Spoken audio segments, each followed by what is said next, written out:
അന്താരാഷ്ട്ര ലഹരി വിരുദ്ധ ദിനത്തോടനുബന്ധിച്ച് കേരള സർക്കാരിന്റെ ഓപ്പറേഷൻ തൂഫാൻ പദ്ധതിയുടെ ഭാഗമായി ചന്ദ്രാപിന്നി ഹയർ സെക്കൻഡറി സ്കൂളിൽ ലഹരി വിരുദ്ധ റാലി സംഘടിപ്പിച്ചു. Kaipamangalam police inspector K T Bijith flag off ചെയ്തു.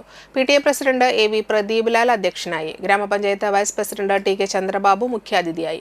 വികസനകാര്യ standing committee chairperson Navami Prasad, പ്രധാനാധ്യാപകൻ KS കിരൺ, പഞ്ചായത്ത് അംഗം VV Suveesh, aided principal PK Sreejish, unaided വിഭാഗം principal VB Sajith, deputy HM KS Bindu, SRG convener Biju Mohan Babu, കായികാധ്യാപകൻ TN Sijil, school administrator KM Anil തുടങ്ങിയവർ സംസാരിച്ചു.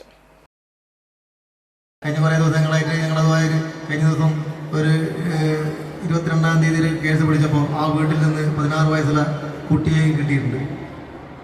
16 വയസ്സുള്ള കുട്ടി പ്രായപൂർത്തിയായ 3 ആളുകളുടെ കൂടെ ചേർന്നുകൊണ്ട് അവിടെ കഞ്ചാവും ആശിഷ് ഓയിലും ഉപയോഗിക്കുകയാണ്. ബാക്കി 3 പേരെ കൊണ്ടുപോയി റിമാൻഡ് ചെയ്തിട്ടുണ്ട്. 3 പേരും